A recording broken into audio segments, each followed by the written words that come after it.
مذکور ہو تو ظرف لغو بنتا ہے، معذوف ہو تو ظرف مستقر بنتا ہے۔ تو اب یہاں پر محذوف کیا ہے؟ تو بصریین وہ کہتے ہیں کہ یہاں پر فعل مقدر ہے، اور کوفیین کہتے ہیں کہ شبہ فعل مقدر ہے۔ پھر یہ فعل اور شبہ فعل یا تو عام ہوگا یا خاص ہوگا، پھر یا مقدم ہوگا یا مؤخر ہوگا۔ تو اس طرح سے بصریین کے نزدیک بھی 4 صورتیں بنیں گی، اور کوفیین کے نزدیک بھی 4 صورتیں بنیں گی۔ تو اس طور پر یہ 8 صورتیں اس کی بنتی ہیں۔ یہاں پر صرف ایک بات اور عرض کر دیتا ہوں، اور وہ یہ ہے کہ الرحمن اور الرحیم، تو علماء نے لکھا ہے کہ الرحمن اس میں الرحیم سے زیادہ مبالغہ ہے۔ یہ مخلوق کے اعتبار سے ہے۔ اللہ تعالی کی جو صفات ہیں وہ افضل اور مفضول نہیں ہوتی ہیں، وہ صفات ہیں۔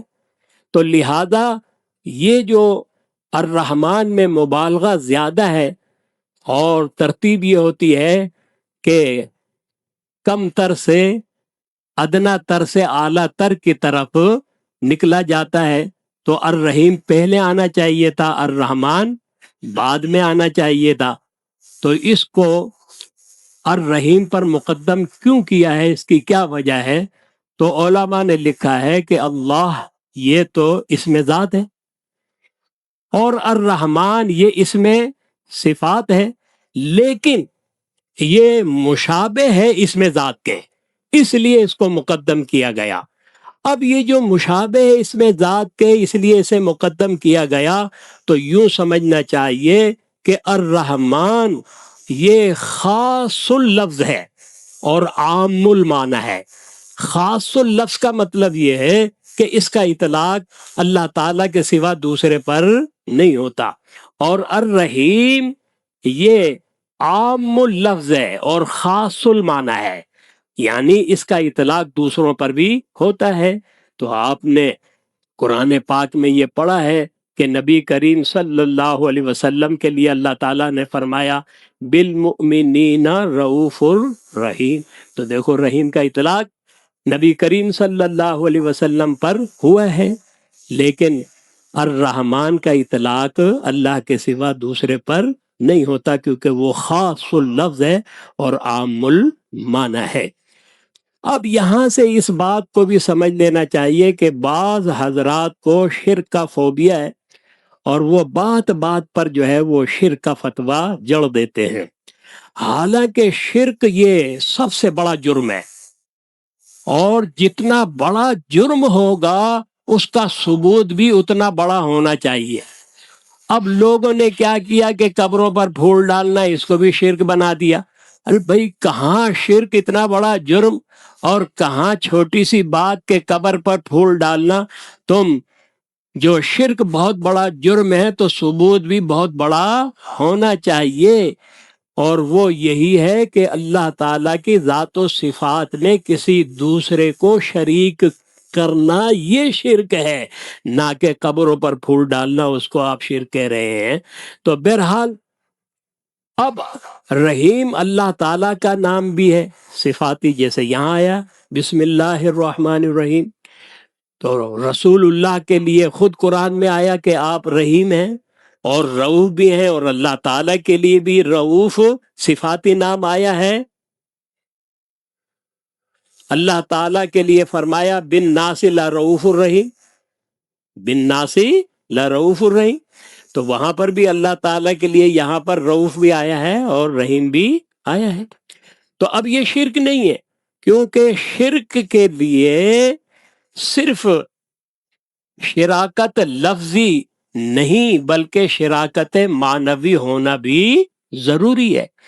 اب اللہ تعالیٰ کے لیے رحیم، رسول اللہ کے لیے رحیم، یہ جو شراکت ہے یہ شراکت لفظی ہے، یعنی لفظ دونوں جگہ ایک ہی ہے، الگ الگ نہیں ہے، لیکن یہاں پر شراکت معنوی پائی نہیں جاتی ہے، کیونکہ اللہ تعالیٰ جو رحیم ہے وہ اپنی ذات میں رحیم ہے، وہ کسی کا رحیم ہونے میں محتاج نہیں ہے۔ لیکن رسول اللہ صلی اللہ علیہ وسلم وہ رحیم ہونے میں اللہ رب العزت کے محتاج ہیں۔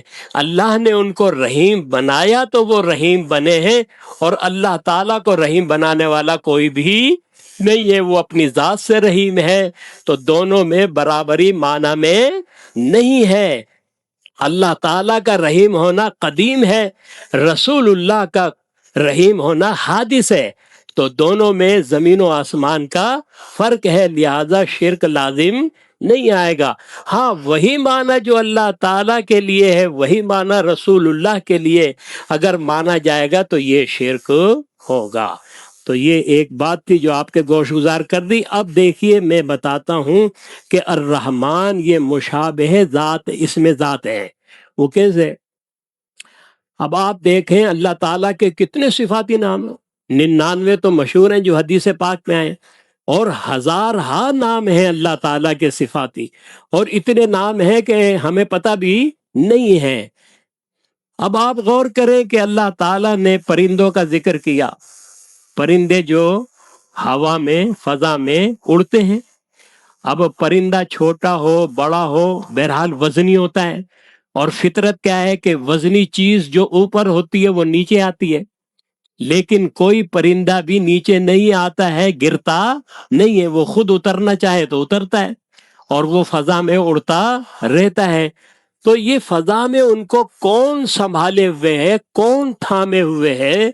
تو جب ہم قرآن پاک کا مطالعہ کرتے ہیں تو پتہ چلتا ہے کہ ایک جگہ آیا ہے ما یمسکہن الا اللہ، کہ انہیں اللہ کے سوا اور کوئی بھی نہیں روکتا ہے، وہ اللہ کے حکم سے فضا میں اڑتے ہیں، گرتے نہیں ہیں۔ تو دیکھو یہاں اللہ یہ اس میں جلالت آیا ہے، اور دوسرے مقام پر آیا ما یمسکہن الا الرحمن، تو دیکھو الرحمن یہاں لایا گیا، باقی اور کوئی نام نہیں لایا گیا، تو یہ اس میں ذات کے مشابہ ہے۔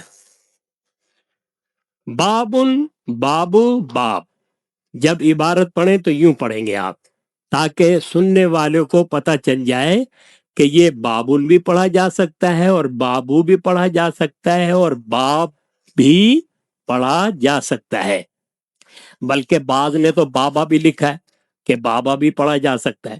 جب بابا پڑھیں گے تو فعل مقدر نکالیں گے اذکر، تو وہ فعل بفاعل ہو جائے گا، باب اس کا مفعول بھی ہو جائے گا۔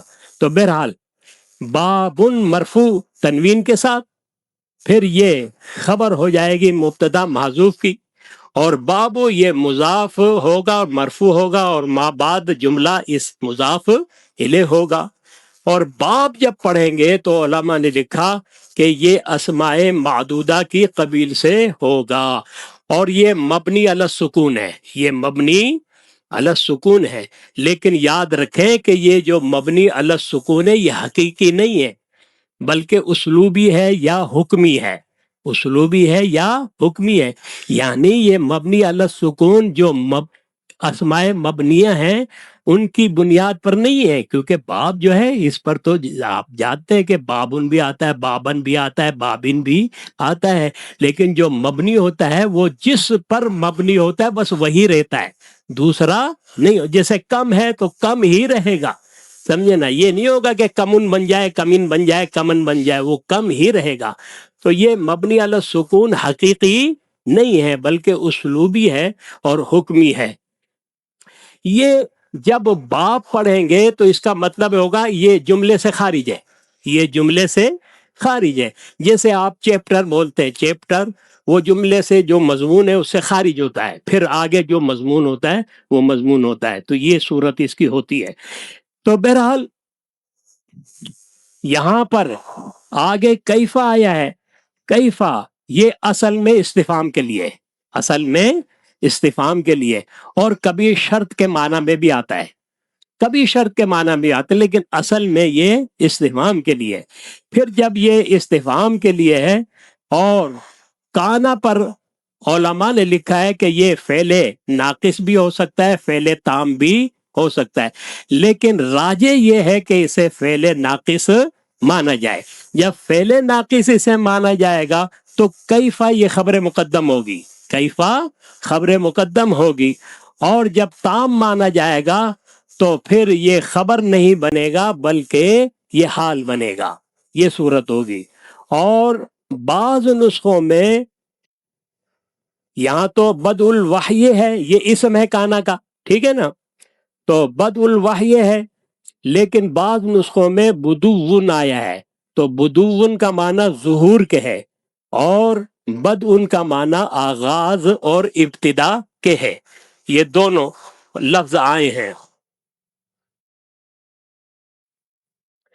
اور اسی طرح آگے جو آیا ہے قول، تو یہاں پر بھی دو صورت ہیں، ایک تو آپ قول اللہ ہی پڑھیں گے تو پھر اس کا تعلق ما قبل سے نہیں ہوگا، اور اگر قول اللہ پڑھیں گے تو پھر یہ جو باب مضاف ہوا تھا تو پھر یہ بھی اسی جو جملہ مضاف الیہ ہے اسی کے ساتھ اس کا تعلق ہو جائے گا اگر اس کو مجرور پڑھیں گے وقول اللہ، اور اگر اس کو الگ کریں گے تو وقول اللہ یوں پڑھیں گے۔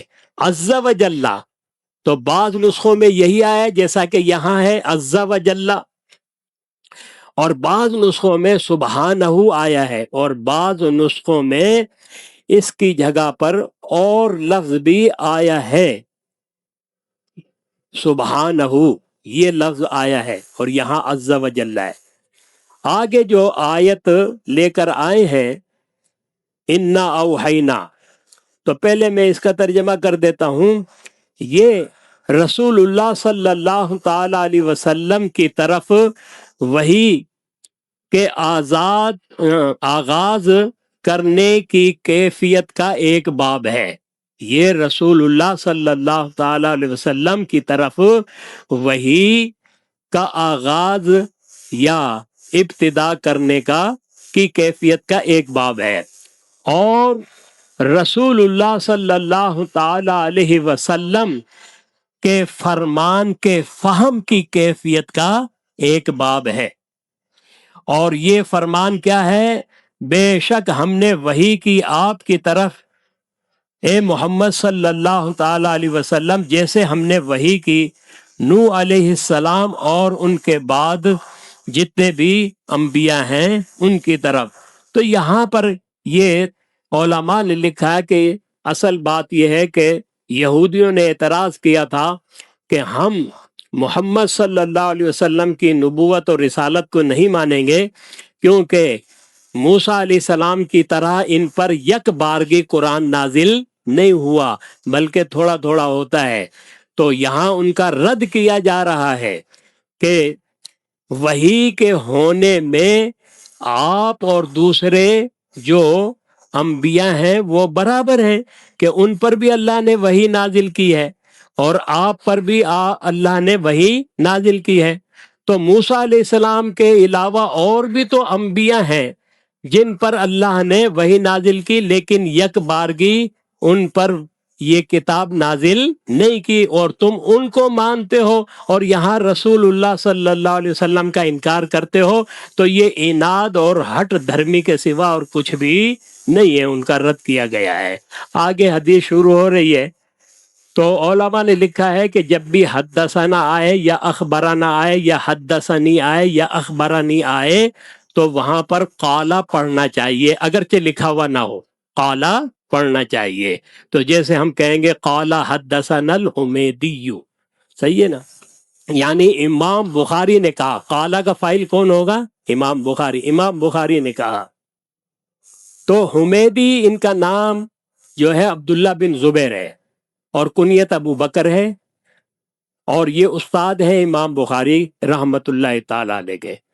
اب سب سے پہلی جو حدیث لے کر آئے ہیں اس میں انہوں نے حمیدی سے روایت کیا ہے، تو مطلب کیا ہے کہ بڑے ان کے لاڈلے اور پیارے جو ہے یہ استاد ہوں گے، اور یہی استاد جو رفع الیدین کی حدیث امام بخاری بیان کرتے ہیں، تو امام بخاری رفع الیدین کی احادیث بیان کرتے ہیں، یہی ان کے استاد امام حمیدی اپنی مسند میں کہتے ہیں کہ یہاں پر آپ صلی اللہ علیہ وسلم نے نہ مطلب یہ ہے کہ تیسری رکعت کے لیے اٹھتے ہوئے آپ نے رفع الیدین کیا، اور نہ مطلب نماز رکوع میں جاتے ہوئے کیا، اور نہ رکوع سے اٹھتے ہوئے آپ نے رفع الیدین کیا۔ یہی استاد اپنی مسند میں یہ حدیث لے کر آئے ہیں۔ بہرحال عبداللہ بن زبیر ان کا نام ہے، علماء نے لکھا ہے کہ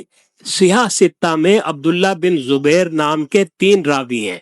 ایک تو خود یہی ہے، ایک عبداللہ بن زبیر بصری ہیں، اور ایک صحابی ہیں حضرت عبداللہ بن زبیر رضی اللہ تعالی عنہما۔ صحاح ستہ میں سفیان، یہ سفیان ثوری بھی ہیں اور سفیان ابن عیینہ بھی ہیں، تو یہاں مراد سفیان سے ابن عیینہ ہیں۔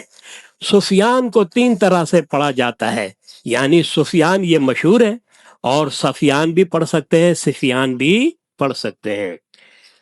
انہوں نے کہا کہ ہم سے بیان کیا یحییٰ بن سعید انصاری نے، تو یحییٰ بن سعید انصاری یہ تابعین میں سے ہیں، اور یاد رکھیں کہ انصاری یہ ان کا لقب ہے، کیونکہ انصار علماء نے لکھا یا تو ناصر کی جمع ہے یا نصیر کی جمع ہے، تو بہرحال ناصر کی جمع ہو یا نصیر کی جمع ہو انصار، تو یہاں جمعیت مراد نہیں ہے، بلکہ یہ انصاری لقب ہے اسلام میں اوس اور خزرج قبیلوں کا، تو لہذا یہاں انصاری میں یا نسبتی ہے، تو یہاں پر اگر یہ جمع کے معنی میں ہوتا تو یا نسبتی جمع کے ساتھ لاحق نہیں ہوتی ہے، اس لیے یہ لقب ہے۔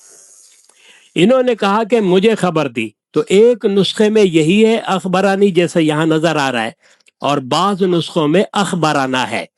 اب یہاں میں وضاحت کر دیتا ہوں کہ حدثنا اور اخبرنا یا حدثنی اور اخبرانی اس میں فرق ہے یا فرق نہیں ہے؟ ایک طور پر تو فرق ہے، وہ فرق کیا ہے؟ سب کے نزدیک ہے فرق۔ حدثنا اور اخبرنا یہ جمع متکلم ہے، اور حدثنی اور اخبرانی یہ واحد متکلم ہے، یہ تو سب کے نزدیک ہے۔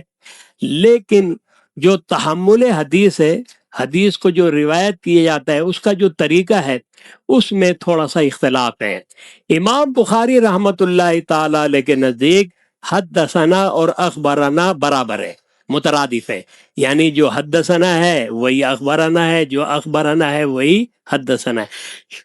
لیکن بعض محدثین فرق کرتے ہیں کہ حدثنا حدثنی اس وقت کہا جائے گا جب استاد حدیث پڑھ رہا ہو اور طلبہ سن رہے ہوں، اور اخبرنا اور اخبرنی اس وقت کہا جائے گا جب شاگرد پڑھ رہا ہو اور استاد سن رہا ہو، یعنی حدثنا میں سماع کا جو ہے وہ سما غالب ہے، اور اخبرانہ میں عرض غالب ہے، سمجھے؟ تو یہ تھوڑا سا فرق ہے۔ محمد بن ابراہیم تیمی یہ بھی تابعین میں سے ہیں، اور علقمہ بن وقاص لیثی ان میں اختلاف ہے کہ یہ تابعی ہیں یا صحابی ہیں۔ ابن مندہ علیہ رحمہ نے کہا کہ یہ صحابی ہیں، جمہور علماء نے فرمایا یہ تابعی ہیں۔ تو صحابی ہونے کے قول پر یہ کہا جائے گا کہ یہ حدیث ایک صحابی نے دوسرے صحابی سے روایت کی، وہ دوسرے صحابی حضرت عمر رضی اللہ تعالی عنہ ہیں۔ اور اگر جمہور کے قول کے مطابق تابعی ہیں تو پھر یوں کہا جائے گا کہ بعض تابعین میں سے بعض سے روایت کر رہے ہیں۔ کیوں کہ یحییٰ بن سعید یہ بھی تابعی ہیں، محمد بن ابراہیم یہ بھی تابعی ہیں، اور علقمہ بن وقاص یہ بھی تابعی ہیں، ایک دوسرے سے روایت کر رہے ہیں۔ اور صحابی کا قول مانا جائے تو پھر یہ کہیں گے کہ ایک تابعی دوسرے تابعی سے روایت کر رہا ہے، اور ایک صحابی دوسرے صحابی سے روایت کر رہا ہے۔ پھر آپ دیکھیں کہ اس میں تحدیث کا ذکر بھی آیا ہے اور اخبار کا ذکر بھی آیا ہے، دونوں یہاں پر موجود ہیں۔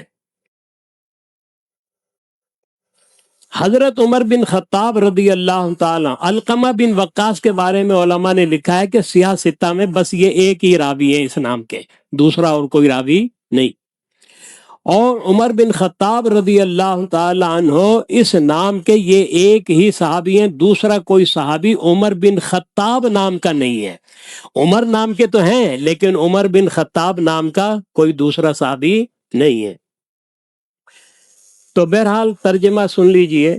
امام بخاری نے کہا ہم سے بیان کیا حمیدی نے، انہوں نے کہا ہم سے بیان کیا سفیان نے، انہوں نے کہا ہم سے بیان کیا یحییٰ بن سعید انصاری نے، انہوں نے کہا مجھے خبر دی محمد بن ابراہیم تیمی نے، انہوں نے کہا کہ انہوں نے علقمہ بن وقاص لیسی کو کہتے ہوئے سنا، انہوں نے کہا کہ میں نے عمر بن خطاب رضی اللہ تعالی عنہ کو ممبر پر کہتے ہوئے سنا، یعنی ممبر سے مراد ممبر مسجد نبوی کا وہ ہے جس پر رسول اللہ صلی اللہ علیہ وسلم تشریف فرما ہوتے تھے، تو لہٰذا اس طور پر الممبر میں جو الف لام ہے وہ آدھے خارجی کا ہے، آدھے خارجی کا ہے۔ رسول اللہ صلی اللہ، وہ کہتے ہیں کہ میں نے رسول اللہ صلی اللہ علیہ وسلم کو فرماتے ہوئے سنا انما الاعمال بالنیات، یعنی اعمال کا دار و مدار نیتوں ہی پر ہے۔ ایک تو ترجمہ یہ کیا جاتا ہے، دوسرا ترجمہ یہ بھی کیا جاتا ہے کہ کل اعمال کا ثواب نیتوں ہی پر ہے۔ اگر یعنی یہاں پھر نیت میں قید لگائیں گے، کل اعمال کا ثواب، جب ثواب کی بات آ گئی تو نیت خیر پر، نیت خیر پر ہے، یعنی اچھی نیتوں پر ہے۔ اور مرد کے لیے محض وہ ہے جس کی اس نے نیت کی، پس جس نے ہجرت، جس کی ہجرت ہو دنیا کی طرف تو وہ اسے دنیا کو پائے گا، اور یا اس کی ہجرت ہو کسی عورت سے نکاح کرنے کی طرف تو اس کی ہجرت اسی کی طرف ہوگی جس کی اس نے نیت کی ہے۔ تو یہاں پر علماء نے لکھا ہے کہ انما الاعمال بالنیات، اب اعمال یہ عمل کی جمع ہے، اور جس طرح افعال فعل کی جمع ہے، تو افعال ہو یا اعمال ہو معنی میں کار کے، کار کہتے ہیں کام کو، ٹھیک ہے نا، تو یہاں پر انما الافعال نہیں لایا گیا بلکہ انما الاعمال لایا گیا۔ اس کی وجہ کیا ہے؟ علماء نے لکھا ہے کہ اعمال اور افعال یہ معنی میں مترادف ہیں، معنی میں مترادف ہیں، مگر استعمال کے وقت، مگر استعمال کے وقت عند الاطلاق افعال سے مراد افعال جوارح متبادر ہوتے ہیں، صحیح ہے نا، اور جبکہ اس کے برخلاف اعمال جو ہے وہ یعنی عمل یا افعال جوارح پر بھی بولا جاتا ہے، اور اسی طرح سے افعال لسان پر بھی بولا جاتا ہے، اسی طرح افعال جنان پر بھی بولا جاتا ہے۔ جنان کا معنی دل ہے، سمجھے نا، تو اس لیے یہاں پر جو ہے افعال نہیں لایا گیا بلکہ اعمال لایا گیا۔ تو لہذا جو اچھی نیت کرے گا جائز کام کی تو پھر اسے ثواب ملے گا، اور اگر اس کی نیت اچھی نہیں ہوگی، اخلاص سے خالی ہوگی، تو وہ ثواب سے محروم رہے گا۔ تو یہ میں نے کچھ باتیں آپ کے گوش گزار کر دی ہیں، اللہ تعالیٰ اپنی بارگاہ اقدس میں قبول فرمائے، جو بھی غلطی خامی کوتاہی رہ گئی ہو معاف فرمائے۔ اور یہاں پر آخری بات میں آپ کے خدمت میں عرض کرتا ہوں، اور وہ یہ ہے کہ حدیث رسول صلی اللہ علیہ وسلم یہ اصل ثانی ہے۔ اصل اول تو اللہ کا کلام قرآن پاک ہے، ٹھیک ہے نا، اصل اول، اور اصل ثانی حدیث رسول صلی اللہ علیہ وسلم ہے، اور یہی بات امت مسلمہ نے ابتدا سے آج تک اور آج سے قیامت تک مانی ہے، اس میں کوئی اختلاف نہیں ہے۔ منکرین حدیث جو ہیں، جن کو منکرین حدیث کہا جاتا ہے، یہ مختصر نام ہے، ورنہ اصل میں یہ حدیث کے منکر نہیں ہیں بلکہ حدیث کی حجیت کے منکر ہیں، حدیث کی حجیت کے منکر ہیں، یہ حجت نہیں مانتے. جہاں ان کا اپنا مطلب ہوتا ہے، جو ان کے مطلب کے مطابق ہوتی ہے حدیث، اس کو بیان کر دیتے ہیں، لیکن جو ان کے مطلب کے مطابق نہیں ہوتی ہے تو اس کو بیان نہیں کرتے، کیونکہ حجت نہیں مانتے ہیں یہ حدیث پاک کو. لہذا منکرین حدیث کا مطلب یہ ہے کہ وہ لوگ جو حدیث پاک کی حجیت کا انکار کرنے والے ہیں. اب یہاں پر ایک سوال یہ پیدا ہوتا ہے کہ ائمہ مجتہدین کو ہم دیکھتے ہیں تو وہ بھی بعض احادیث کا انکار کرتے ہیں، یہ چیز ان میں بھی پائی جاتی ہے، وہ بھی بعض احادیث کا انکار کرتے ہیں. جیسے ہم رفع الیدین کی حدیث کو نہیں لیتے ہیں، اور امام شافعی علیہ رحمہ وہ ترک رفع الیدین کی حدیث کو نہیں لیتے ہیں. تو پھر ہم میں اور منکرین حدیث میں کیا فرق ہے؟ تو ہمارا کسی حدیث کو چھوڑنا اس کی کوئی بنیاد ہوتی ہے.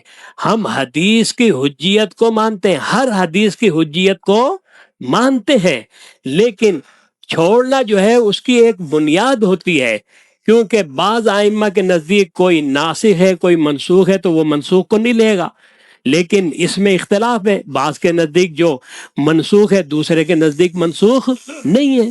تو اس طرح سے مطلب اختلاف ہوتا ہے، بنیاد ہوتی ہے جو ترک کرنے کا سبب بنتی ہے. لیکن حجیت کا انکار ہم کسی بھی حدیث رسول کا نہیں کرتے ہیں، اور وہ مطلقاً حجیت حدیث رسول کا انکار کرتے ہیں. جو ان کے مطلب کی ہوتی ہے اسے لے لیتے ہیں، جو مطلب کی نہیں ہوتی ہے اسے چھوڑ دیتے ہیں. تو یہ فرق ہے.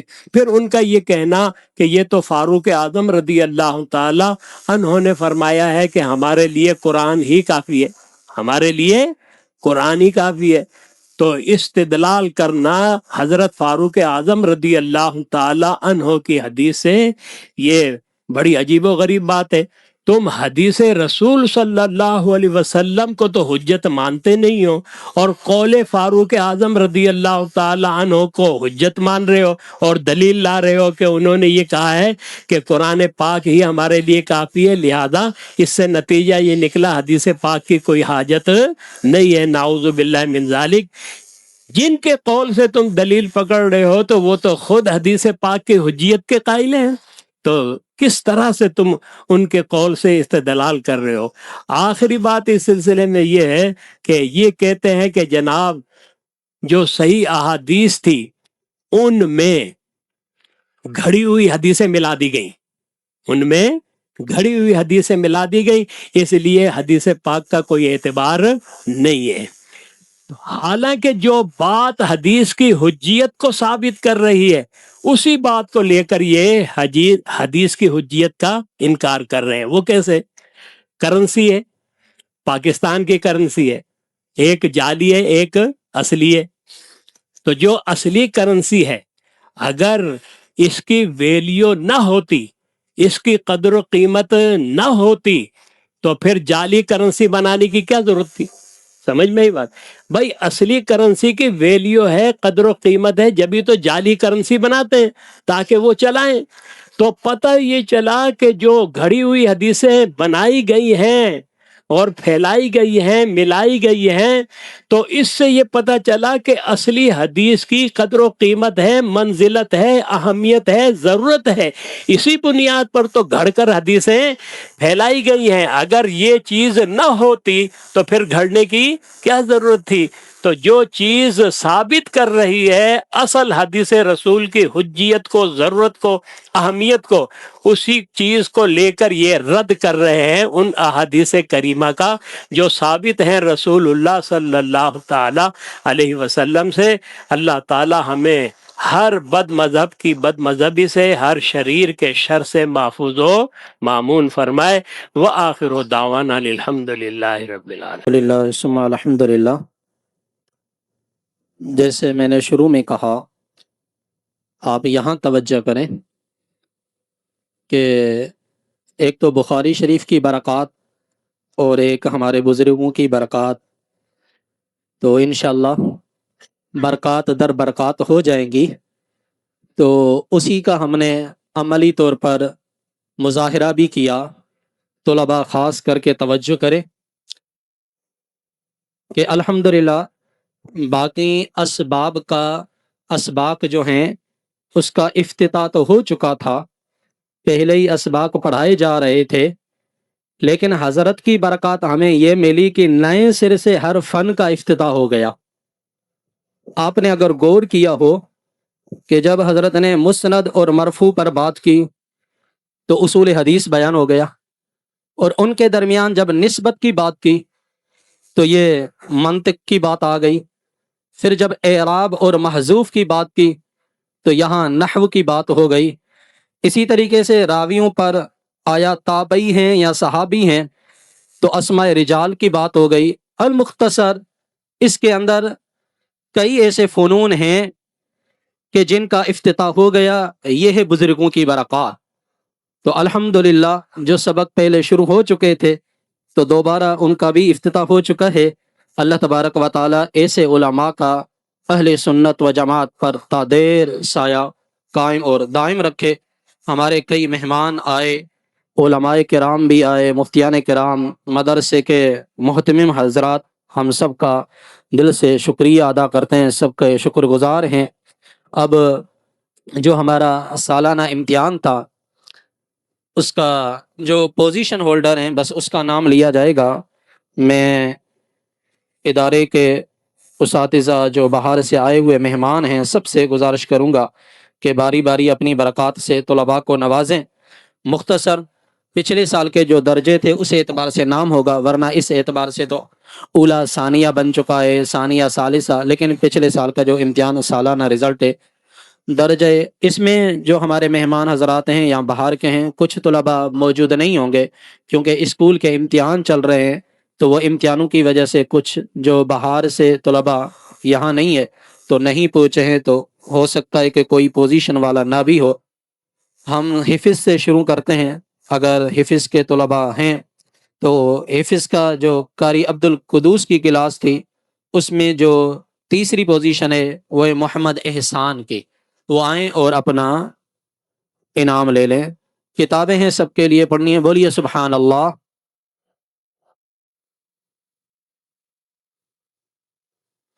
یہ حضرت آپ برکات سے نوازیں، افتتاح کریں، ان کی تصویر وغیرہ بھی ہو۔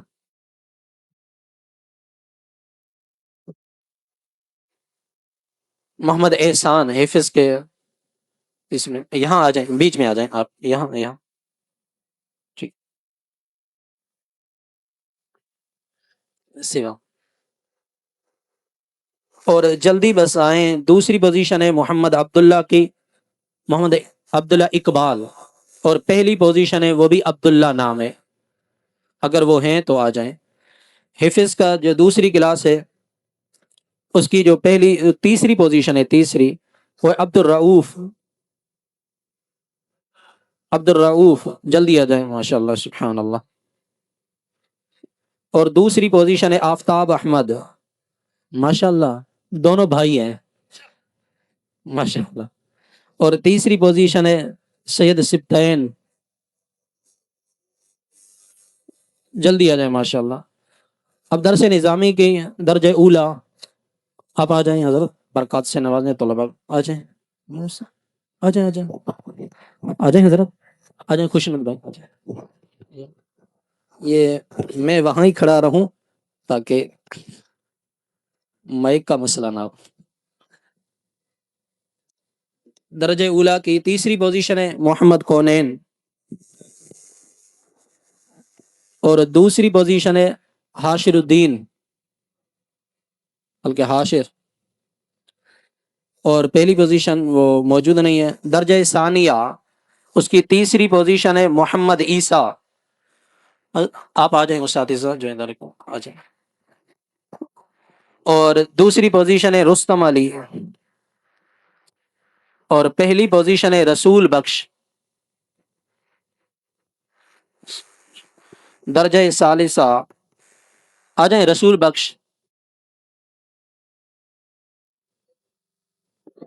جلدی جلدی، جو ہمارے مہمان آئے ہوئے ہیں آپ بھی آ جائیں، آ جائیں، جی آ جائیں آ جائیں آ جائیں۔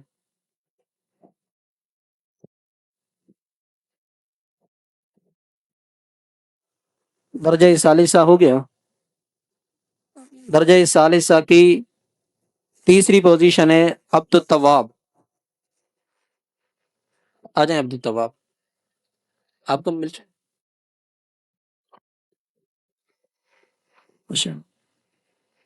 عبد التواب.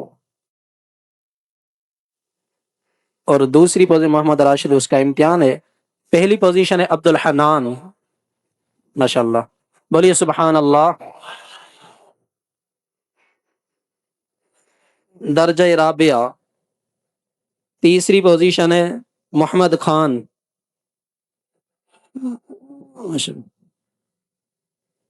اور دوسری پوزیشن ہے اکبر علی.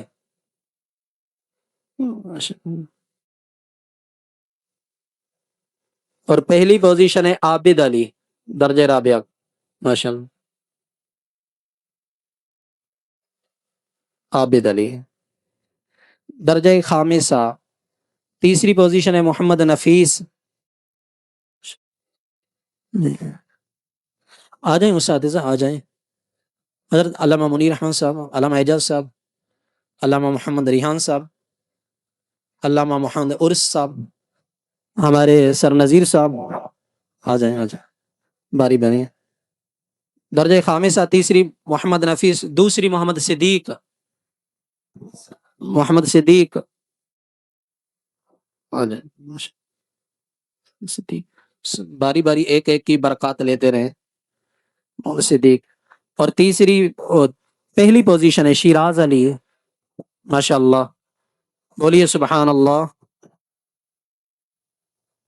درجہ سادسہ. تیسری پوزیشن ہے گوہر علی. ماشاء اللہ، آ جائیں شہباز سے. گوہر علی.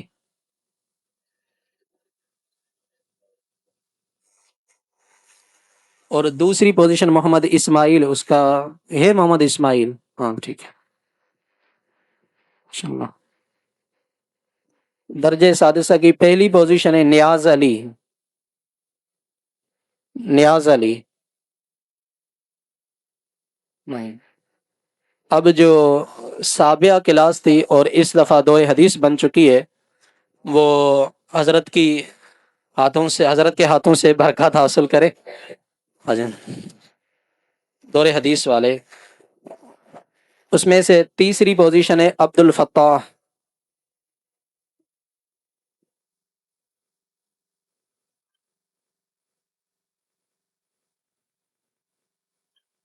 اور دوسری پوزیشن ہے عابد علی. بولیے سبحان اللہ.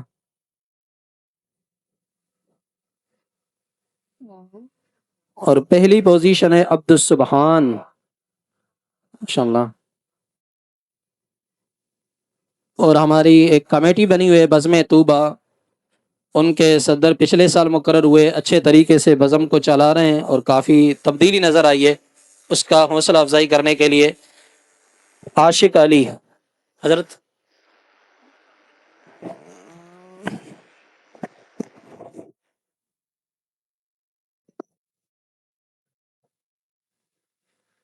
ٹھیک ہے، شاید مفتی صاحب کے ہاتھوں سے دلوانا چاہ رہے تھے تو مصروف ہوں گے. عاشق علی اساتذہ کے ہاتھوں سے وہاں جائیں.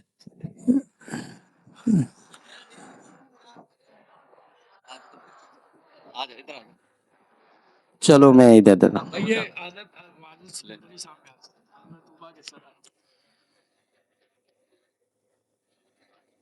ماشاء اللہ. اللہ تبارک و تعالیٰ یہ محبتیں سلامت رکھے. ہمارے جو مہمان آئے ہوئے ہیں ان کا دوبارہ میں شکریہ ادا کرتا ہوں.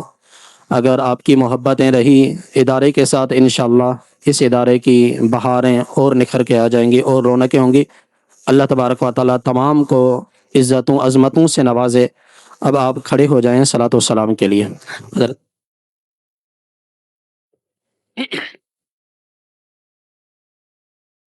مصطفیٰ جان رحمت پیدا ہو سلام شمع بز میں ہدایت پیدا ہو سلام دی سوہانی گھڑی چمکا طیبہ کا چاند جی سوہانی گھڑی چمکا طیبہ کا چاند اس دل افروز صاف پہ لاکھوں سلام شمع بز میں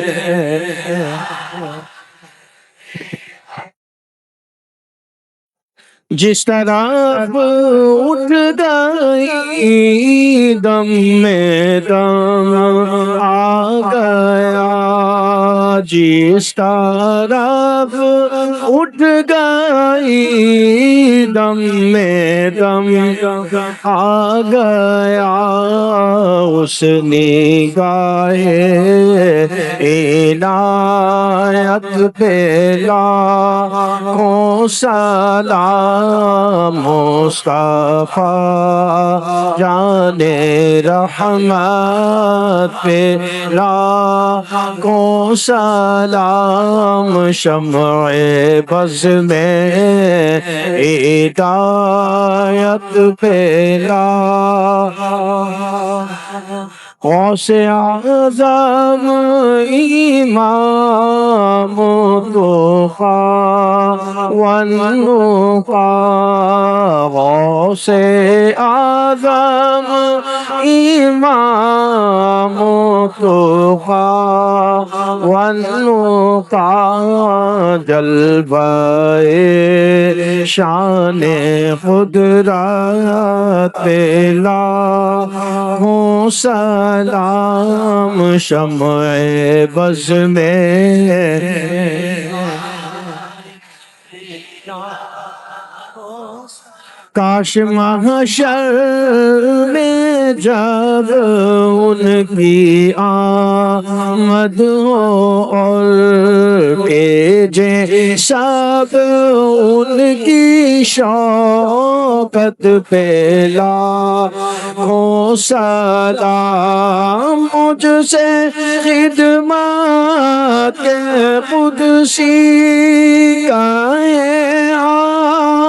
رضا مجھ سے خدمت کے قدسی کہیں ہاں رضا مصطفیٰ جان رحمت پہ لاکھوں سلام شمع بز میں ہدایت پہ لاکھوں سلام الصلاۃ والسلام علیکم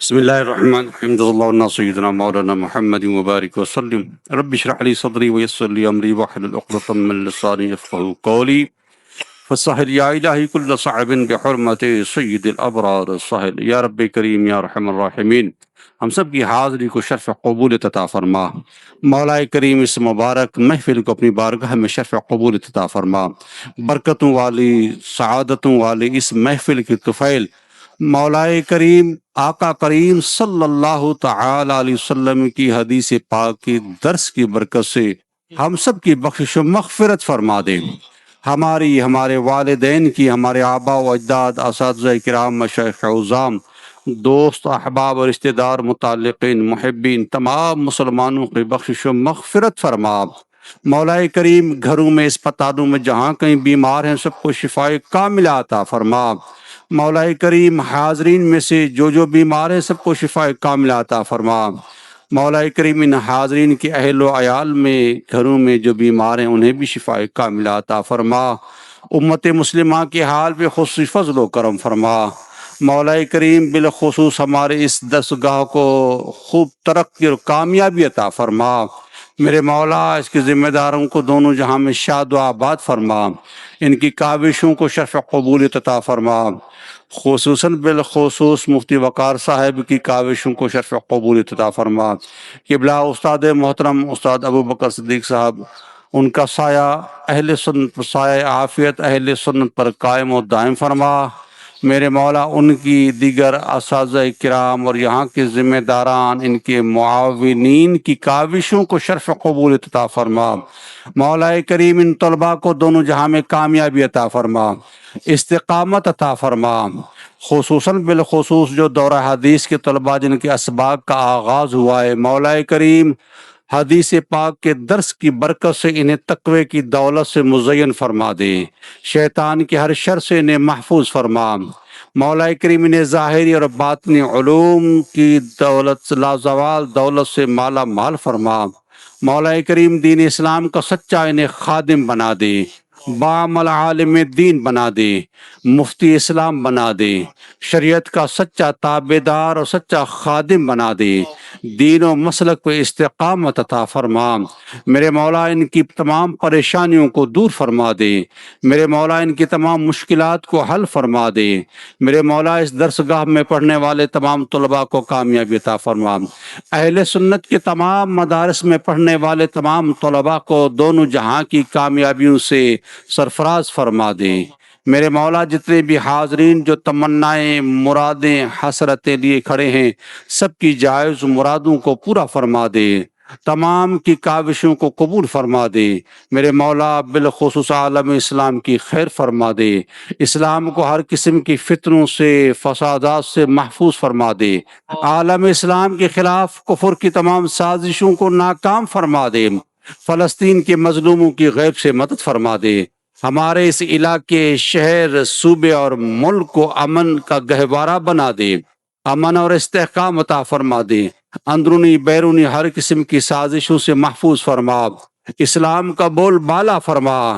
مولا کریم دینی درسگاہوں کے خلاف تمام سازشوں کو ناکام فرما دے، مولا کریم امت کے حال پہ فضل فرما دے۔ یا رب بالمصطفیٰ بلغ مقاصدنا واغفر لنا ما مضى یا واسع الکرم، یا رسول اللہ انظر حالنا، یا حبیب اللہ اسمع قالنا، اننی فی بحر ہم مغرق خذ یدی سہل لنا اشقالنا۔ وصلی اللہ تعالی علی خیر خلق محمد وبارک وسلم برحمتک یا ارحم الراحمین۔ لا الہ الا اللہ۔